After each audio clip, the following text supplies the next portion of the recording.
I recently realized that some bad people punish themselves throughout their lives and remain unhappy. My ex-wife pursued her insidious goal and cheated on me throughout our marriage.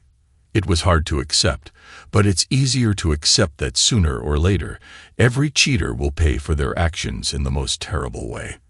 Entering the restaurant, I scanned the room until my gaze settled on my ex-wife, seated at a corner table, her husband conspicuously absent. A decade had passed since our divorce, yet being in her presence still stirred unease within me. Contemplating whether to engage with her, I ultimately resolved to proceed, though with a lingering sense of apprehension. Despite the passage of time, my ex-wife maintained her allure, though the years had left their mark. Her evident nervousness mirrored my own inner turmoil, hearkening back to the day my world crumbled with the collapse of our marriage. It had taken extensive therapy to find my footing again, the journey beginning at the medical clinic. "Mr. Williams, your report is ready," the receptionist announced, interrupting my reverie. Lost in my thoughts, I almost missed her call, grappling with the lingering despair that seemed unshakable. Retrieving the envelope containing the report, a wave of dread washed over me.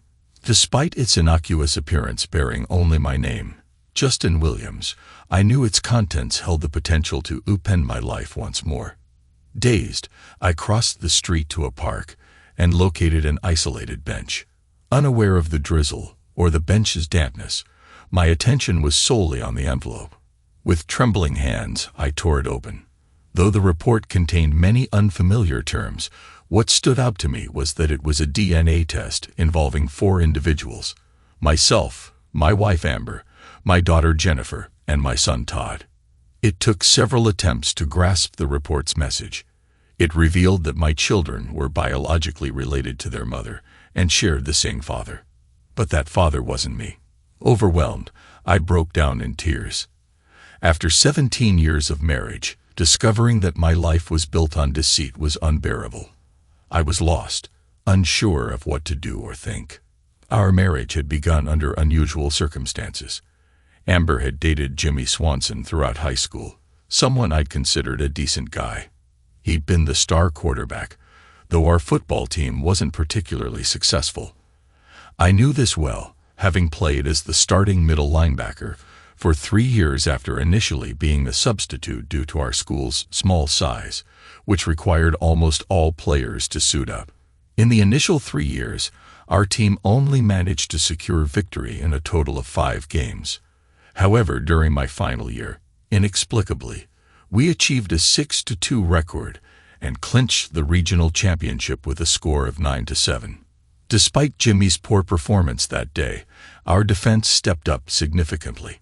Unfortunately, our season came to an abrupt end when we suffered a crushing defeat in the divisional round. Jimmy and Amber had been in a relationship for as long as I could recall. However, something occurred, leading to their breakup a couple of weeks before graduation. Subsequently, Jimmy departed the town to enlist in the military. He would occasionally return until finally leaving the army after 9 years and resettling in the area permanently. After the graduation ceremony, I found myself at one of our high school graduation parties when I unexpectedly bumped into Amber. Surprisingly, she started a conversation with me, and I didn't even notice how we were already having sex. I saw this meeting as a unique opportunity, and it seemed quite natural to take advantage of it. Initially, I assumed that our relationship would develop in this way.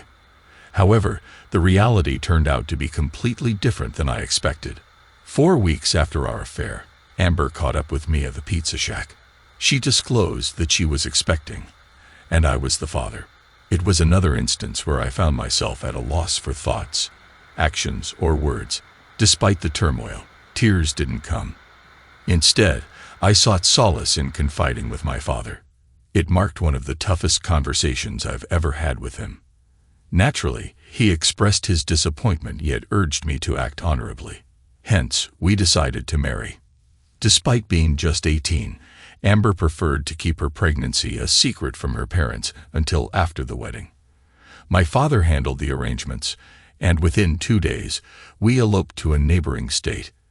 Amber informed her parents during our honeymoon, spent in a modest Best Western hotel for 3 days. While their initial reaction was far from jubilant, they swiftly adjusted to the new reality.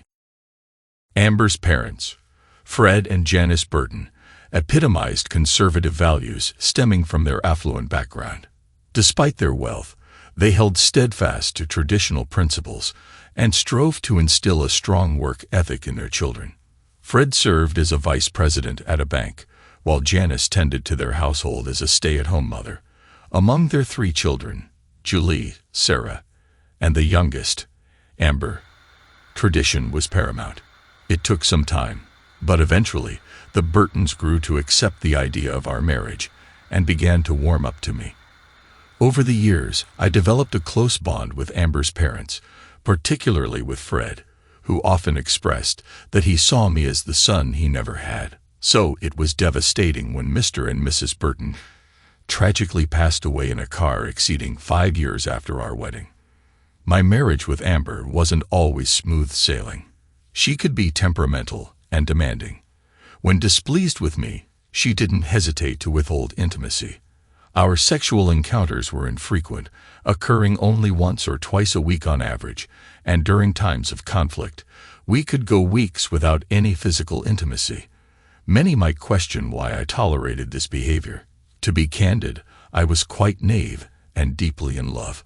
Marrying at a young age and having limited prior sexual experiences, I assumed this was normal, believing that Amber loved me in her own unique way. Nonetheless, there were moments when I reached my breaking point and broached the topic of divorce, after which things would improve temporarily. Before tying the knot, I had been admitted to Florida State University. However, those plans changed, and I opted for a local college pursuing a degree in business administration and marketing. To support myself financially, I joined my father's mail order business, which he had established and grown into a successful enterprise. His company specialized in selling upscale branded camping and fishing gear. I began at the bottom, but my father's payments sustained us. Amber held off on working until Todd was old enough for preschool. Then she took up a real estate sales job. However, it seemed more like a pastime for her, given that her yearly earnings never exceeded $11,000. She lacked the drive to excel, and I was the one covering all expenses, advancing in my father's company each year. Sitting on the bench, it dawned on me that I had been deceived years ago. It was evident to me now that Jimmy Swanson was the biological father of my children. I wondered why Amber chose to stay with me despite this revelation. While I could understand her reluctance due to societal judgment, especially from her parents, the decision to have another child with Jimmy 3 years later was devastating. There had to be more to the situation than I was aware of. "Are you okay?" A voice interrupted my thoughts. Looking up, I saw a policeman in a raincoat identified as Officer Sullivan. He observed me for a moment before sitting down beside me. "Would you like to talk about it?" he asked, his arm resting on the back of the bench.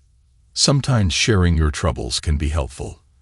At the very least, it won't hurt." After a moment's consideration, I thought, why not? I needed to confide in someone. So why not a stranger? As I wiped my eyes, I proceeded to recount to Officer Sullivan the painful revelation of my wife's infidelity and the unsettling truth that my 2 children weren't biologically mine. "Wow," he murmured, shaking his head slowly. And here I thought my ex-wife was the most heartless person alive. After our divorce, I found out she'd been cheating on me since our wedding day. She was discreet, but whenever she fancied someone, she'd sleep with them. I was married to her for 5 years before I caught on, walking in on her with a detective from my own precinct. Caught them in the act, mid-coitus. That sleazy detective Peterson even tried to escape through the window. I grabbed him by the hair, dragged him back in, and broke his nose on the floor. Blood everywhere, Peterson writhing in pain. And there she was, my wife, sitting on the bed with a smirk. That's when I knew I had to leave before I did something drastic. "What happened then?" I inquired, momentarily diverted from my own anguish. I called my captain, explained what had happened, and he sent officers to take care of both me and Peterson. I was swiftly transferred to another precinct across town until things cooled down while they dealt with Peterson. They dealt with him. How? After the dust settled, my wife had fled town with a cashier's check for all our money. Peterson was desk-bound, and I faced no charges. Turns out my captain had a word with the bank manager the day after my encounter with Peterson. My wife didn't realize the check wasn't signed, too focused on escaping, because my colleagues had warned her I was after her with my service weapon. She spent weeks trying to get it signed, but our accounts were frozen by then. Peterson resigned a month later when he realized the blue wall had turned against him. I divorced my wife, ensuring she'd have to fight for every cent. Last I heard, she was in California with her ilk. The officer's narrative didn't do much to alleviate my pain, but it did provide a slight outlet. "Let me give you some straightforward advice," Officer Sullivan interjected abruptly. "Don't do anything rash. I understand you might feel like harming your wife or yourself. Resist that urge. With time and distance, most emotional wounds will heal." After Officer Sullivan departed, I pondered his words. I concluded that I wasn't ready to confront Amber in my current emotional state. My father had been urging me to visit several manufacturers in the Midwest, suppliers of much of our camping gear. I had been postponing the trip until spring to avoid the harsh winter conditions. However, I now resolved to embark on that journey. I phoned my father, made my way home, and felt relieved that Amber wasn't present. Swiftly, I packed a bag, dialed Amber's cell, and luck was on my side once more as it went to voicemail. Leaving a message about an unspecified business trip, I doubted she'd care, and I was proven right when she didn't call until the third day, which I ignored. Upon returning home, I had calmed down and reflected deeply. It was evident our marriage was finished. Though I was still immensely hurt, I refused to show it. Entering the house, I heard Amber in the den. When she attempted to kiss me, I rebuffed her. "We need to talk," I announced, grabbing a beer from the fridge and sitting at the kitchen table. "Okay," she responded cautiously. "What about?" "I want a divorce." She gazed at me for a while before sighing. "Well, it doesn't matter anymore. I suppose you found out about Jimmy and me. I had a feeling you might, given your sudden business trip." "I also discovered Jennifer and Todd aren't my kids," I retorted. Her complexion paled slightly, but then a smirk spread across her face. "I'm sorry you found out, but it's irrelevant now."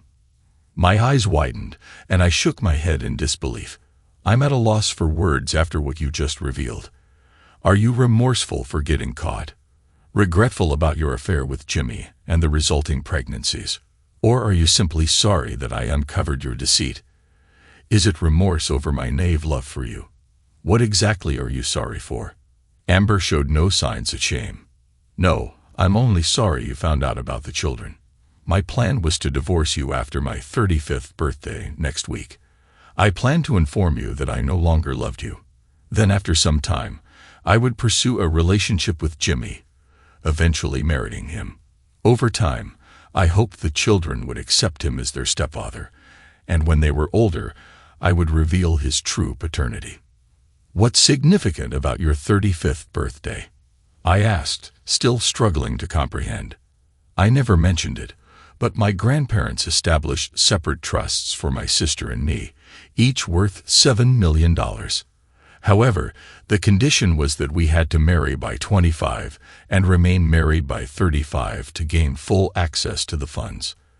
At 35, the trusts become ours with no strings attached. My sisters are older and moved away after getting married. I asked them to keep the trust secret to avoid any complications in our relationship, and they agreed."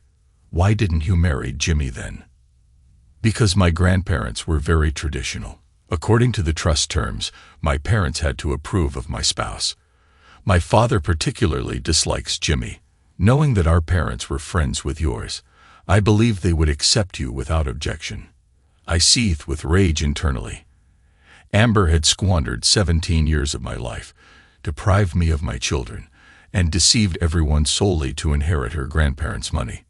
She was truly heartless. I yearned to lash out at her, but I understood that resorting to violence would only backfire. During my absence, I had extensively researched divorce proceedings and knew that aggression would yield the opposite of my desired outcome. "Well, Amber, congratulations on achieving your objective," I said with disdain. "Even if I initiated divorce proceedings tomorrow, we wouldn't be legally separated before your 35th birthday. You truly are a heartless woman." Amber simply smirked in response. Despite the repercussions, I felt an overwhelming urge to confront her physically. It required all my self-control to restrain myself. "Since you've proven to be unfaithful and deceitful, I will initiate divorce proceedings tomorrow," I stated as calmly as possible. "If hurling insults makes you feel better, Justin, by all means," Amber retorted, rolling her eyes. "But let's try to handle this with some civility. A swift and discreet divorce would benefit everyone involved." I stepped closer to her, seething with anger, and uttered, "Screw you," before spitting in her direction. "You can despise me as much as you want," she smirked once more. "I'm going to marry Jimmy, and there's nothing you can do about it. Besides, we need to consider the children." "What about them?" I inquired. "You're not going to announce to the world that you're not their biological father, are you?" Amber replied, sounding slightly uncertain. "You wouldn't want everyone to know you've been cuckolded, would you?" I chuckled at this revelation.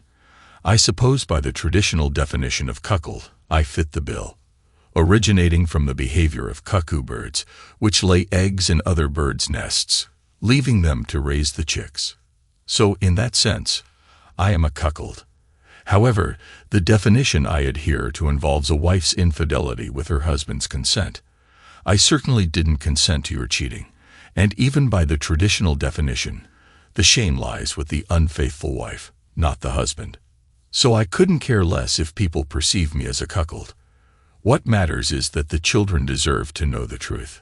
That's just typical of you, Justin. You're willing to sacrifice your children's well-being because your fragile masculinity has been wounded," Amber retorted, her eyes flashing with anger. "Well, I won't be the one to break the news to them," I smirked. "That task falls to you, and I'll be there to witness it.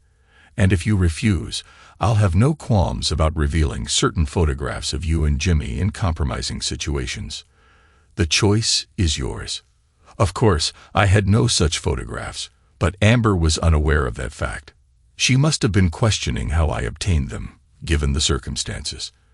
The truth was, I hadn't discovered evidence of Amber's affair with Jimmy. Instead, I stumbled upon indications that one of my children might not be biologically mine. My blood type is A positive, while Amber's is O positive.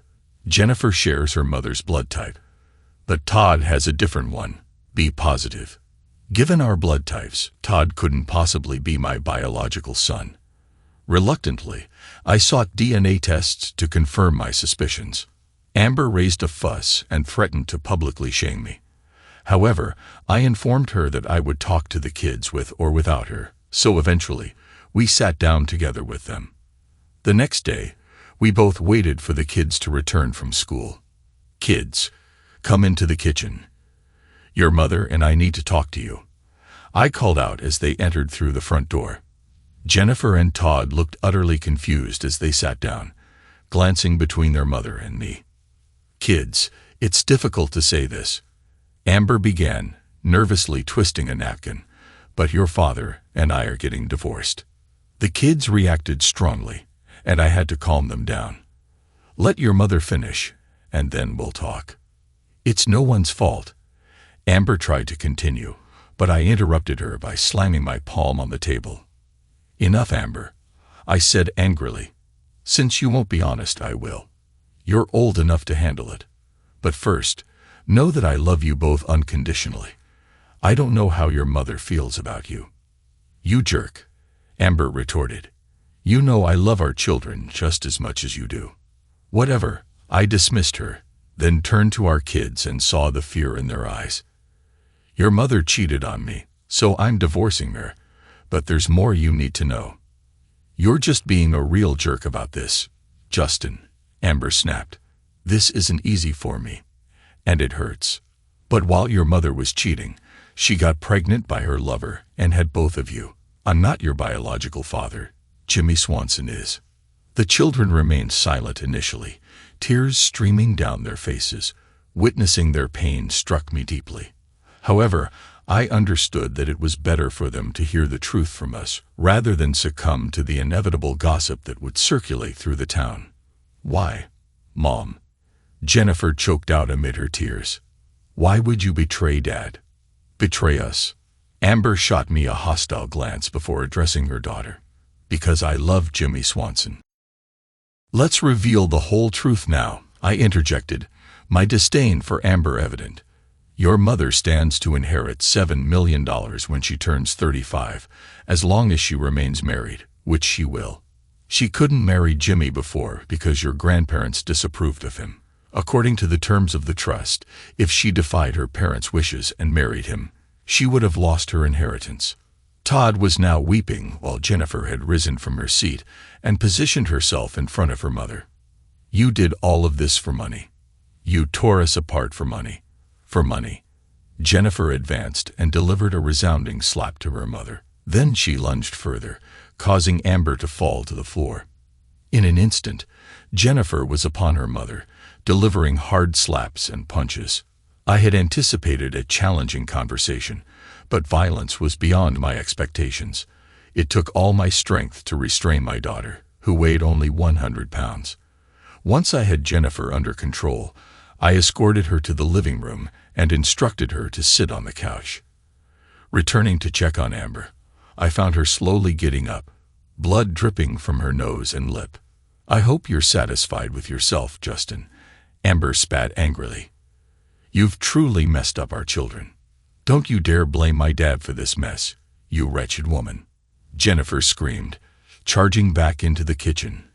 "If you utter one more derogatory word about Daddy, I'll gouge your eyes out."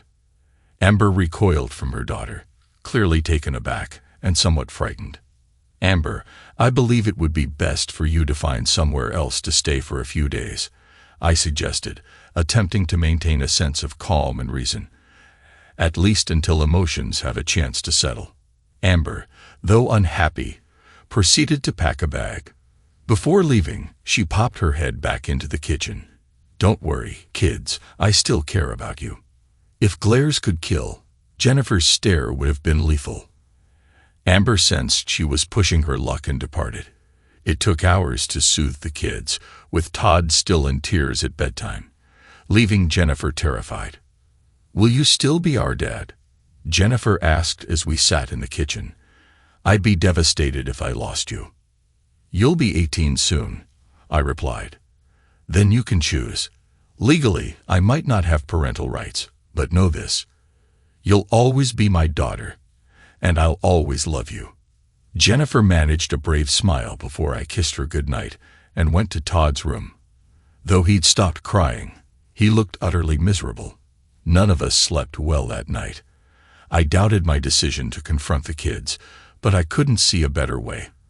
They've always been closer to me than their mother, especially Jennifer, my little princess, and Todd, who shared many interests with me. As I lay there, another realization struck me. Amber's trips to visit her sisters were likely excuses to see Jimmy. Following my confrontation with Amber, she and Jimmy opted to make their relationship public. Amber refused to acknowledge any wrongdoing, instead blaming others for her actions. She held her grandparents responsible for the trust's restrictive conditions, her parents for their disapproval of Jimmy, and me for not fulfilling my role as a proper husband. Rumors circulated that Amber portrayed me as distant and unloving, justifying her turn to Jimmy. Though she never mentioned the paternity of our children, many of our friends viewed her with skepticism. Upon hearing these accounts, my anger intensified, driving me to seek revenge against both Amber and Jimmy. It's perhaps a primal instinct, particularly for a man, to retaliate against a cheating spouse and their paramour. However, upon reflection, I realized my desire for revenge was primarily directed at Amber. Jimmy was merely a regular guy, not the orchestrator of this betrayal. I felt the urge to disclose to everyone that I wasn't biologically related to Jennifer and Todd, but I refrained from doing so out of concern for my children. Despite the circumstances, I regarded them as my own. As time passed, I sank into a profound depression, my world crumbling around me. My job and the children were the only things keeping me together. Following the tumultuous encounter between Amber and the kids, they remained with me, providing a beacon of light in my life. Throughout the divorce proceedings, Amber wisely avoided pressing the issue, though she attempted to reconnect with Jennifer and Todd. After several attempts, Amber ceased trying to reach her daughter. Jennifer harbored immense bitterness toward her mother, resulting in their conversations devolving into heated arguments filled with profanity. Conversely, Todd maintained contact with his mother, but felt despondent afterward. Jennifer struggled to manage her anger toward her mother and Jimmy, while Todd grappled with the aftermath of our breakup. Ultimately, I realized that all three of us needed professional assistance. I arranged meetings for the three of us with a family counselor named Mary Chaser. Mary requested to meet with all of us collectively and individually. Additionally, she insisted on Amber's presence in the sessions, to which Amber surprisingly agreed. However, the initial group meeting turned out to be a significant mistake. I had to physically restrain Jennifer when Amber casually remarked that the children simply needed to move on. Following that incident, I informed Mary that if Amber was to continue attending future sessions, we would not be participating. Mary concurred that it would be prudent to exclude Amber at that point. Subsequently, a frightening notion plagued my mind. What if the court decided to take the children away from me and deny me visitation rights? For weeks, I was tormented by the possibility of never seeing them again, which exacerbated my depression. Mary eventually prescribed antidepressants, which provided some relief. Initially, the counseling session seemed ineffective, but over time I experienced slight improvement. Despite my lingering desire for retribution against Amber and Jimmy, I had to suppress it, as Mary warned that any rash actions could result in the court severing my ties with the children. The final divorce hearing was chaotic. The judge was displeased with Amber upon reviewing the petition. Amber's attorney was uncooperative, and my own attorney appeared more focused on outdoing his counterpart than on representing me. However, it was Jennifer who delivered a critical blow, with the judge delivering the other. The entire ordeal laid bare Amber's selfish and callous nature. Despite inheriting access to her trust, which had amassed nearly $10 million, she demanded a significant portion from me, including half of the marital assets, the house, alimony, and half of my 401k. My lawyer did a fairly good job explaining the deceitful actions of Amber towards me. He then attempted to portray me as a nearly saintly husband and father. After a brief period, the judge instructed him to proceed. However, his final plea on my behalf was articulate and heartfelt. He urged the court not to condone Amber's deception. The topic of custody then arose. Naturally, Amber sought full custody of the children with limited visitation rights for me. I was certain that Amber aimed to strip me of all rights, blaming me for the strained relationship with the kids. However, I also believed her attorney cautioned against such extreme measures, knowing the court's likely disapproval. On my part, I desired full custody with generous visitation rights for Amber. My lawyer cautioned that my hopes were unrealistic in the eyes of the court. Before delving into custody matters, the judge asked if the children preferred to speak privately in chambers. Jennifer promptly declined, asserting her preference for her statements to be on record. Todd echoed her sentiment. Jennifer, despite her visible fear, boldly approached the lectern and directed a loving message to me, despite her tense relationship with her mother. Then, addressing Amber, she expressed her disavowal of her as a mother, declaring her intention to sever ties upon turning 18. Amber's outburst was swiftly reprimanded by the judge, who reminded her that her attorney had already presented her case and emphasized the importance of hearing from the children without interruption. Amber's complexion turned crimson, leaving me unsure whether it stemmed from embarrassment or anger. Nevertheless, I shifted my focus back to my daughter as she continued. At 5, I eagerly crafted a picture for you, awaiting your return all day. Yet when I presented it to you, You merely patted my head, criticizing my coloring skills. Later, I discovered the artwork discarded in the trash. Jennifer's face flushed, her breaths deepening, but she persisted. At 9, when the carnival arrived, Dad promised we'd all go together. Todd and I were thrilled, only for you to cancel last minute, presumably for your lover. Dad took us instead, and despite enjoying ourselves, it stung that you chose not to spend time with me. Then at 12, facing my first period while you were away, Dad comforted and educated me. He reassured me and even took me to buy supplies. When you returned, you handed me what I needed and a book about female anatomy, offering no further support. Dad was more of a mother figure than you ever were, and those are just a few examples of your neglect.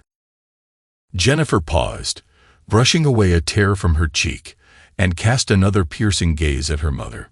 Your actions toward my father were heartless, calculated, and utterly self-serving. What you've done to a man who only sought to love you has wounded me deeply. Your treatment of Todd and me is beyond forgiveness. I hold you in the lowest regard. Her attention then shifted to Jimmy. And as for you, Mr. Swanson, while you may have provided the biological material for Todd and me, I value this speck of earth more than I do you. Turning to face the judge, Jennifer continued, if you compel me to reside with her, I can assure you there will be unrest. To prevent that, with the assistance of my grandfather's lawyer, I filed a petition for emancipation. I wish to sever all legal ties with that woman. The judge was taken aback by Jennifer's declaration, but accepted the petition and added it to his stack of documents. Todd, visibly anxious, took the floor as the next speaker. Despite his discomfort with public speaking, he recognized the necessity of voicing his perspective. I'm really nervous, he stuttered. Speaking in public isn't my forte. I have just as many stories as Jen about my mother's neglect, but I don't want to waste anyone's time. I simply want to express that I refuse to live with that woman and that person. Todd paused, his cheeks flushing crimson. Oh, I apologize. I didn't mean to use that term. Even though it accurately reflects my feelings, I can barely stand to look at her without feeling utterly repulsed. I want to stay with the only father figure I've ever known. Please, don't force me to go and live with them. Todd gestured towards his mother and Jimmy before retreating to his seat. I observed Amber and Jimmy during the children's presentations. Amber's face had turned even redder, and she was trembling. On the other hand, Jimmy only displayed a slight hint of anger when Todd insulted him. Despite being generally easygoing, Jimmy clearly resented Todd's disparaging remarks. Amber seemed thoroughly displeased with her children, and I was certain she would hold me responsible. But I didn't mind, as I agreed with everything the children had said. It was evident that Amber had been far from an exemplary mother, and now everyone knew why. After the kids finished, I anticipated the judge would adjourn to deliberate his ruling, but he didn't. Typically, I take a few days to consider both sides' arguments before making a decision. However, this case is so clear-cut that I see only one possible ruling. Firstly, this marriage was entered into under fraudulent pretenses, hence I am annulling it. It will be as though the marriage never existed. I'm uncertain about the impact this will have on your trust. I suspect nothing will change since your parents were the sole beneficiaries. Nevertheless, someone might contest your entitlement to the trust, and you'll need to defend yourself. Amber's complexion swiftly shifted from a vivid red to a stark pallor. She appeared unsteady in her seat until Jimmy steadied her by pulling her close. The judge observed Amber momentarily before proceeding. As there was no marriage, there are no shared marital assets in the conventional sense. Each of you will retain what you brought into the relationship, except for the house and Mrs. Williams' car.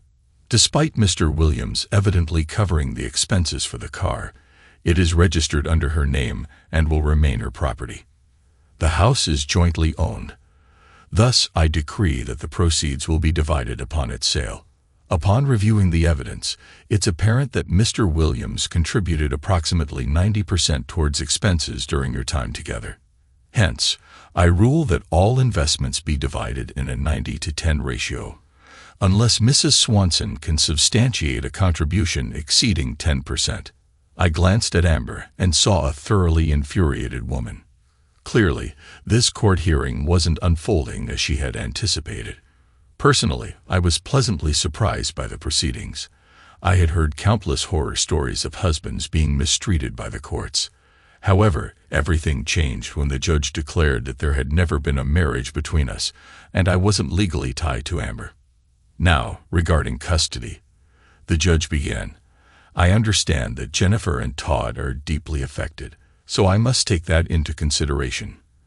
In a typical divorce scenario, Jennifer would be of an age to express her preference for residence.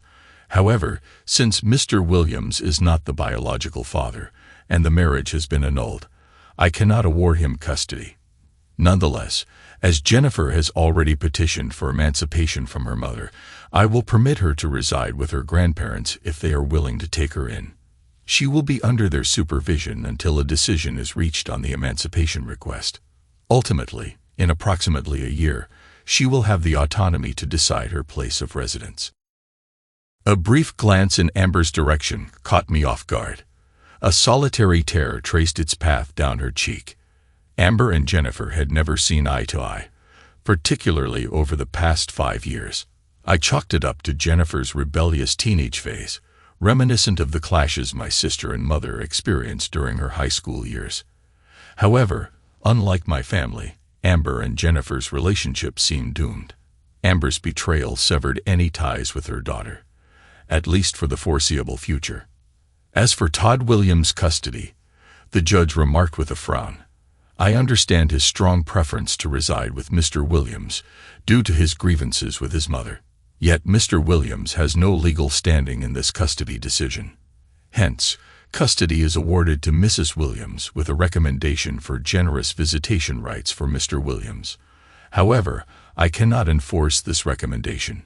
Since Todd will be under his mother's care, Mrs. Williams may remain in the family home. Yet beyond your obligation to the bank, Mr. Williams, I cannot mandate mortgage payments. The judge scanned the room swiftly. If there are no further matters, this court is adjourned. Todd rose abruptly, knocking over his chair in the process, and stormed out, tears streaming. Amber stood, shooting me a glare, while Jennifer approached, embracing me. I gave Jennifer a peck on the cheek and mentioned that I'd treat her and Todd to lunch if Amber agreed to let Todd join us. Later, I discussed with my lawyer the possibility of overturning the judge's decision regarding the house, but he advised against it. It seemed I'd have to persuade Amber to pay her share, or else I'd cover the payments myself to safeguard the equity. My lawyer also mentioned that I could seek reimbursement for payments exceeding 50% upon the house's sale. While in the hallway, I overheard Todd arguing with Amber and Jimmy. I intervened, asking Todd to calm down and wait outside, which he reluctantly did. Amber then directed her anger towards me. You may think you've won. She jabbed a finger into my chest. But I have the house and the love of my life. Despite thinking Amber couldn't hurt me further, her words stung. I fought the urge to retaliate physically and kept a composed smile. Would it be acceptable for Todd to join Jennifer and me for lunch? I asked politely. Go to hell, she spat. No, Todd won't be anywhere near you today or ever. I won't let you poison him like you did to my daughter. If you honestly believe that, then you're incredibly foolish, I retorted, struggling to maintain my composure. Watch your language, Jimmy warned me. Jimmy, lay a hand on me, and I'll make you regret it. I warned, my restraint wearing thin. Jimmy noticed the expression in my eyes and chose not to press further. Once I was certain he wouldn't pose a problem, I redirected my attention to my former partner, who never officially became my wife. I resolved to take a more assertive approach. Amber, you are undeniably one of the most self-centered individuals I've encountered. Allow me to enlighten you on a few matters. Firstly, you do not possess some sort of invaluable allure. Our intimacy was far from satisfying, yet you received all you desired from your casual partner. Moreover, if given the chance to rewind time, knowing what I know now, I would still choose to have the same children despite being stuck in a package deal with you. My priority has always been our kids, so I bid you farewell. I wish you a life filled with misery and despair." Upon concluding, I felt drained, so I needed to leave before losing control completely. I turned and made my way out. Amber's insults followed me, labeling me a pitiful failure. She ranted about my inadequacy compared to Jimmy and expressed disgust at the thought of intimacy with me. Todd didn't take the news of his mother declining lunch with us well. I apologized and explained that legal constraints bound my actions. He burst into tears, pleading to accompany me. At that moment, I didn't think I could feel any worse, but I was mistaken. I embraced him and assured him he had to stay with his mother, promising to relentlessly pursue bringing him back to me. The following half-year marked the lowest point in my life. I was consumed by feelings of anger, rage, sorrow, and profound despair. Amber contested the judge's ruling on asset division, prompting me to file a lawsuit on behalf of the children, to challenge the trust she had obtained. I argued that as our marriage was annulled, Amber hadn't met the trust's requirements. Yet, I lost both cases. The appeals court determined that despite being deceived into marrying Amber and having our marriage annulled, her contribution to the household was deemed significant, awarding her 40% of our shared assets, excluding my $401K. Regarding the trust, the court ruled that Jennifer and Todd lacked standing as they weren't mentioned in it. They emphasize that since I was never legally married to Amber, I had no standing either. The court recognized only the trustees appointed by Amber's deceased grandparents, with Amber now serving as the sole trustee. Furthermore, they viewed our cohabitation as a form of common law marriage. As devastating as the court defeats were, what frustrated me the most was my inability to seek any form of revenge against Amber or Jimmy. Seeing them together in public, behaving like infatuated teenagers, only intensified my anguish. Their constant presence wherever I went reignited the emotional turmoil. Unable to endure it any longer, I relocated to a town 15 miles away. Fortunately, due to school district boundaries, Jennifer didn't have to change schools while Todd remained with Amber, unaffected by the move. I attempted to suppress it and leave Amber in the past, but I couldn't shake the torment. The same haunting dream plagued me repeatedly. Jimmy with Amber, his smirk aimed at me, taunting me with the words, "Watch as I impregnate your wife." Sleep eluded me, and my appetite suffered. Amidst those bleak 6 months, Todd emerged as a bright spot. His incessant demands finally drove Amber to call me to take him off her hands. It was a rare moment of levity amidst the darkness. As Todd dashed out of the old house with his belongings, Amber and Jimmy appeared on the porch to bid farewell.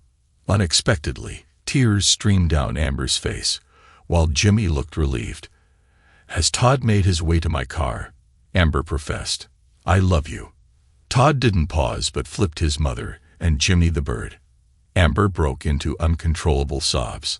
I won't apologize for feeling a sense of satisfaction. Yet, when Jimmy embraced Amber tightly, my satisfaction turned to fury. I restrained myself, returning to the car to take Todd to my place. I arranged for him to remain in his current school until the year's end. In my rented 3-bedroom house, Jennifer and Todd's presence was my anchor, preventing me from descending into madness. My desire for revenge against the adulterers consumed me, but any plan I devised seemed destined to land me in jail. Still, there were moments when I entertained the idea of screw it, resorting to violence despite the consequences. Yet the thought of my children's well-being banished such notions from my mind. My children offered me unwavering support, and I made every effort to regain control of my life. I was aware that Jennifer and Todd were deeply concerned about my declining health. Eventually, Jennifer stepped in significantly, taking charge of household responsibilities. She cooked, cleaned, ensured Todd attended school, and completed his homework. Additionally, Jennifer made sure I ate properly and went to work. 9 months after the annulment, everything reached a breaking point. I experienced a severe panic attack while at work, causing me to collapse and struggle to breathe. Many thought it was a heart attack, and I was rushed to the hospital for extensive tests. Upon diagnosis of a severe panic attack, I was referred to a therapist. Initially hesitant, I was compelled to attend sessions by my father, who warned of potential consequences involving my children. My therapist, Ann Summers, proved to be immensely helpful. She explained that I was suffering from PTSD, akin to someone who had experienced combat or profound loss. Ms. Summers outlined the 5 stages of grief: denial, anger, bargaining, depression, and acceptance, and clarified that I was stuck between anger and depression, without the opportunity for negotiation. My panic attack served as a warning sign of the detrimental impact of stress on my health. Ms. Summers emphasized that if I allowed things to persist, it would eventually lead to my demise. While I couldn't dispute Ann's evaluation, I lacked the insight to enact any change. Luckily, she provided guidance.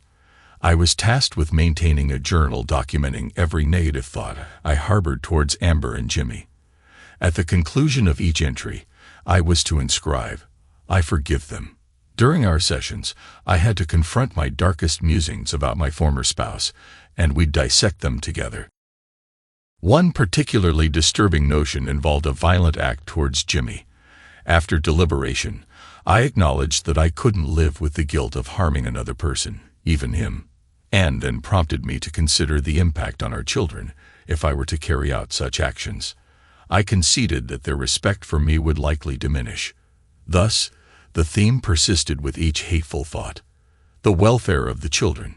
Gradually, I relinquished much of my animosity, leading to improvements in my life. Around the same time as I underwent therapy, I recognized Jennifer's own struggles with hatred. She exhibited hostility towards almost everyone, except Todd and me.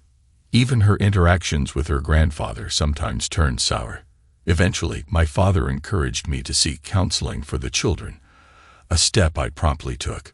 While Jennifer and Todd attended their therapy sessions, I was informed respectfully that they were confidential. Jennifer never divulged her discussions with the therapist, whereas Todd freely shared his experiences. He confided in me about the deep-seated resentment he held towards his mother, feeling abandoned and betrayed, particularly by her.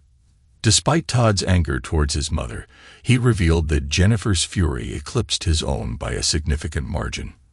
Though inexplicable, this revelation left me profoundly saddened. 2 years post-divorce, Todd finally engaged in conversations with his mother, albeit they were far from affectionate. Despite their cool exchanges, Amber cherished even this minimal contact, yearning for more. Conversely, Jennifer adamantly refused any communication or involvement with her mother. Approximately 4 years later, Jennifer tied the knot. I attempted to persuade her to include her mother and Jimmy in the celebration, but Jennifer staunchly declined. I expressed concern about her harboring so much resentment. In response, Jennifer smiled, kissed me on the cheek, and said, "I'm not angry anymore, Dad." People often mistake hate for the opposite of love, but it's not. Indifference is. I feel entirely indifferent toward her. I simply don't care about her actions, words, or thoughts. She disregarded me and betrayed our family. Initially, I was angry, but now I'm apathetic. She's someone I prefer not to associate with. Having her at my wedding would taint the day, so neither of them is invited. After being betrayed by Amber, I thought I'd never remarry. However, a year before Jennifer's wedding, I decided to wed Jane Wilder, who had been pushing for it after over a year of dating. She made it clear she wanted a family, so I had to decide. I chose Jean, and it was the best decision of my life. Our wedding felt like a fresh start, finally laying to rest the demons of my past marriage. Naturally, neither Jimmy nor Amber received invitations to the wedding. The following 3 years were favorable. Jennifer welcomed a son, Justin, and 18 months later, a daughter named Christina. She refused to let Amber visit her in the hospital, and they were not invited to the christenings. Moreover, Amber was excluded from birthday celebrations and holidays. Jennifer had completely cut Amber out of her life. In the ensuing years, I rarely saw Amber or Jimmy. If I did encounter them, it no longer triggered an emotional reaction in me. I had become like Jennifer. I felt indifferent towards Amber. However, Amber unexpectedly reached out to me, wanting to discuss the children. Though uncomfortable, I believed it was necessary. Approaching Amber's table, she looked at me hopefully. I nodded and took a seat opposite her. "You're looking well, Amber," I said amiably. "Where's Jimmy?" Amber's cheeks flushed slightly. "We're taking a break from each other." "I'm sorry to hear that," I replied, though I didn't genuinely feel sorry. I already knew about Jimmy and his departure. While I wasn't certain, I suspected Jimmy had become complacent when my ex-wife inherited her fortune. However, Amber grew tired of his dependency and urged him to find employment, which he opposed. Whether Jimmy would return was of no concern to me. I simply wanted to conclude our meeting. "What did you want to discuss?" I inquired. "I heard you got married and are expecting," she said with a half smile. "Congratulations, now you'll have a child of your own." "I'll have 3 children," I retorted, feeling the surge of anger.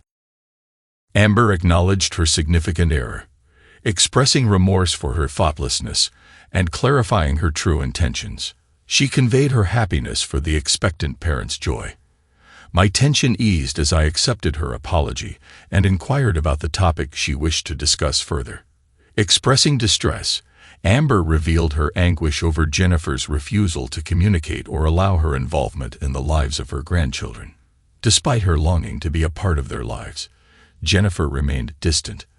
Though tempted to blame Amber's past actions for the current situation, I opted for restraint and chose a more compassionate approach.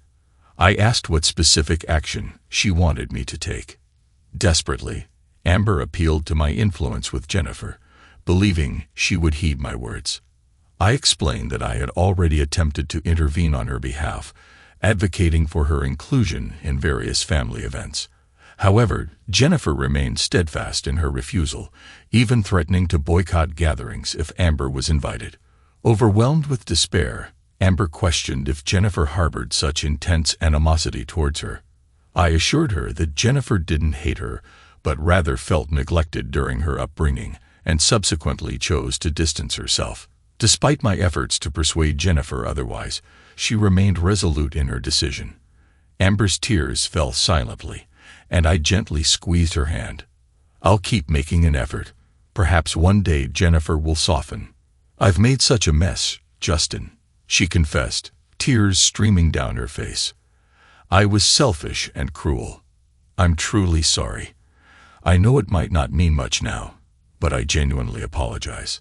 Leaving Amber crying in the booth, I walked to my car where my wife, Jen, awaited, her face curious.